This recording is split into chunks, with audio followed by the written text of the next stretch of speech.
What is up, Tube users? I'm the Stereotypical Gamer, and welcome back to another fantastically fun games for under $15. Today, we are taking a look at a game that actually came out very recently, and I actually just picked up this week and tried it out. And while it is a fairly short game, the price point of this game and the amount of fun I had playing this game for the short time I did was absolutely worth it, and is worth just trying out if you haven't played this game already, and that is Cryptis. Now, this game doesn't really add a whole lot to the FPS genre, but what it does so well and why I really enjoyed playing this game is the retro graphics of the enemies really brings back to that 90s style, but with modern mechanics. And games like that are probably my favorite. Just games that harken back to the retro days of gaming, but bring it into the 2020s, as it were, and just how everything feels, how everything works, and just plays so smoothly and works for modern gaming today. I really think this game nails that. And I think that's the biggest point in an FPS shooter, is the gunplay has to be good for it to be a good FPS game. And there's not a whole lot of different weaponries, there's, I think, 4 or 5 weapons total, but just like the feel of this shotgun just feels so good.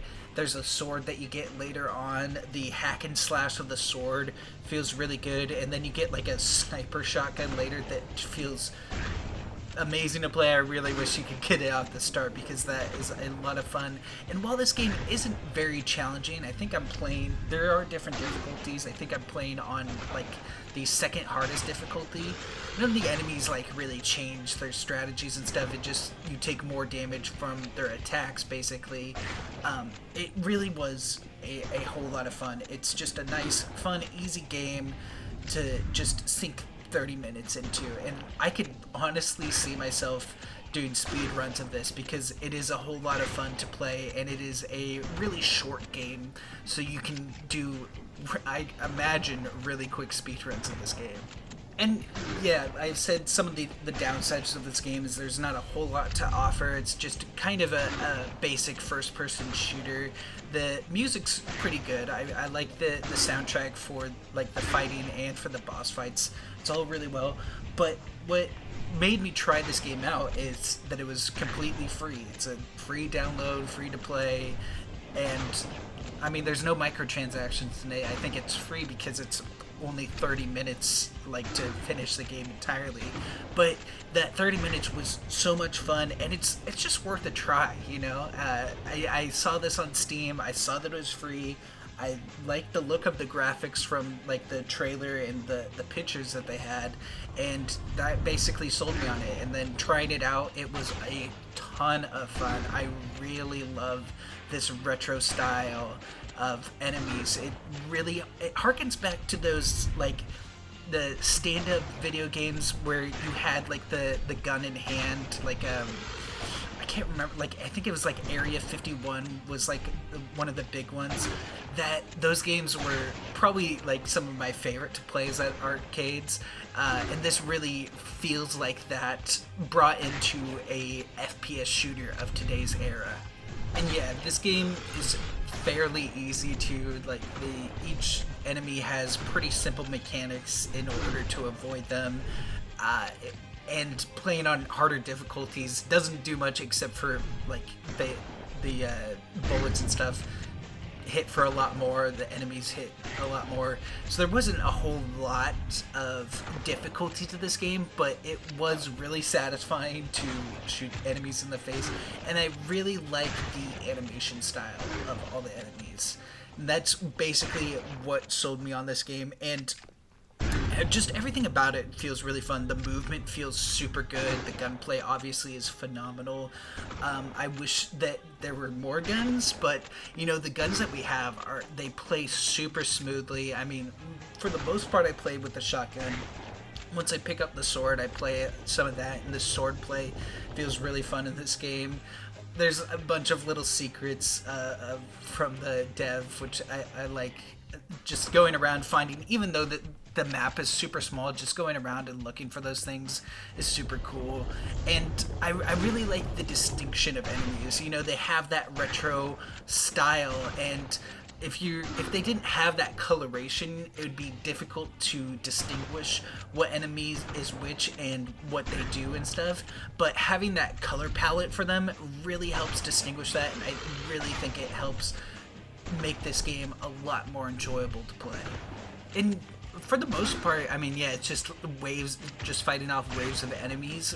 And there's the same, I think it's like, what, 4 or 5 different enemies, so there's not much different. But you can kind of do some interesting things, like all the candles are explosives, which is kind of cool, so you can do some tactics to take out enemies. And then the final boss battle is actually pretty tough compared to everything else that you're fighting. So I mean, I definitely did die a few times going through that my first time, but it was super fun. And yeah, I mean, even with all the deaths that I had, I ended up completing this game in like 30 minutes on the second highest difficulty. I'm sure I could probably complete it in that same time at the highest difficulty, but it was a whole lot of fun. And I honestly think I would want to try and speedrun this, because it was just a whole lot of fun. I love the animation style of these guys, the like grabbers that try and grab you. They're super easy to avoid, but just the way that they look, the way that their animations and stuff really just harkens me back to those old games, and it just brought back so much nostalgia for games of the past. So let's go over some of the, I guess, bad of the game. And really, there isn't much to say here. I mean, there's a lack of content. There isn't a whole lot to do. It's a very small game. You know, you can complete it pretty quickly, less than 30 minutes. But it's free, so I really can't harken any of that for a free game. I had a lot of fun playing it, and it was totally free. So there's really not a whole lot of bad I could say. I loved all the mechanics of shooting. I didn't think there was anything wrong there. I do feel that the weapons should be tuned a little bit better, because the shotgun was just kind of way better than the pistol. It's way better than the machine gun, I felt. And then the sword, it's a different style from the shotgun. Obviously, yeah, you have to be up close and personal to kill enemies. So it allowed for a different playstyle, which is nice. But really, I tended to just use the shotgun. And then once I got the sniper shotgun, I only used that because it felt so good to shoot enemies with. But yeah, the guns, they sound good, they feel really good, but there is definitely some tuning, I feel, that needs to be done to make it seem like you want to use each gun. It really just seems like using whatever fits you, and basically just the shotgun, because it does the most damage, is the best way to go. And I kind of wish that wasn't the case. I wish maybe some enemies would take more damage with certain weaponry, so you have to kind of maneuver your way around that and try and use different weapons on different enemies. Would be interesting, just a thought. But overall, I mean, none of this I can harken on a free game, and especially with how much fun I had playing it, there's really hardly any downsides to this game, other than the fact that it's small and there's not a lot of content. That's really about it. But I mean, again, it's a free game, so it's not like there's anything wrong with that.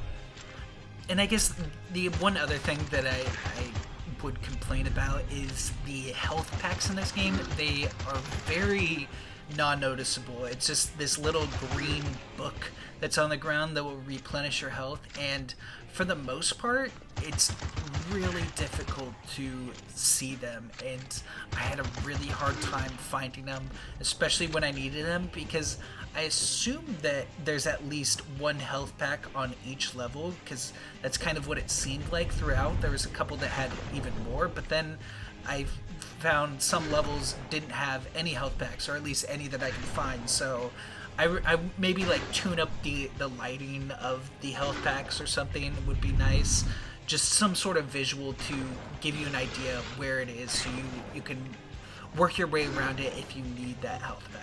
But yeah, other than that, like I was really surprised with this game. Like I love going through my discovery queue on Steam just to see what kind of games Steam recommends, and just I'll add if it looks interesting, I'll add it to my wish list. Maybe get it later. But this was a game that was free, so I was like, okay, this is interesting. Why not try it out? And I figured it definitely is a fantastically fun game, and it's under $15, so fits the quota for this series. So yeah, it was a lot of fun, and I really love just finding games like this, and especially like a game that you can complete in under 30 minutes.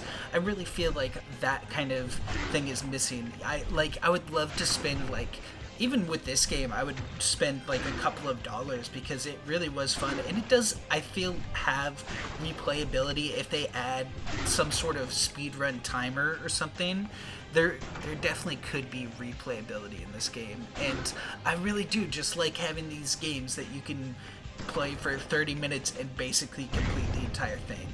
That kind of genre is missing in my library of games. And yeah, the game does kind of get repetitive. A lot of the enemies are easy to avoid their mechanics, and I mean, you catch on pretty quickly. They're all fairly easy.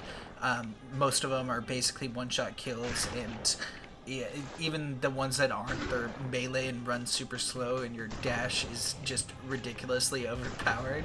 But then you get to the final boss, which is, I believe, right here, and it's a totally different level. Like, this guy actually slaps and is actually kind of difficult. It took me like 4 or 5 attempts to actually get him down, which I really enjoyed. I like the difference in just kind of mechanics compared to everything else. I mean, it's not like he does that much differently. He kind of combines the mechanics of all the enemies that you're playing, where he has like a melee attack, and then he also has like a ranged missile, and the missile really hurts. But I love the boss fight. It's pretty easy to just cheese by doing a little loop that I'm doing right here. But I love the fight. And I mean, there was a different boss music, which really feels like a old school Doom kind of heavy rock music, which was really cool. And then there's different phases. He brings out ads and stuff, so a lot of uniqueness to it. Well, not really new compared to other boss fights in FPS games, but just the overall feel of how everything played out in this boss fight was super fun. I really wish there was more fights like this in the game, but just having this one final boss fight at the end of a free-to-play game is really fun and super enjoyable. And I would love to see this be like a speedrun game just for replayability's sake, because I honestly am probably going to replay this more and more, just how fun it was. But yeah, I think that's everything I wanted to go over with this game. I'm really happy that I found a game. I have a lot of games listed for this series of fantastically fun games for under $15, but I also love finding games like this, like just finding this week and realizing it's in that market of fantastically fun games for under $15 it's just great. And if you guys have any recommendations for games under $15, I do kind of cheese it by talking about games that are on sale at some point, but other than that, I love just finding these small little games that are at a really reasonable price. So I hope you guys enjoyed the video. Make sure to leave a like if you did, comment, subscribe, and go check out Cryptis. I'll catch you in the next one. Peace.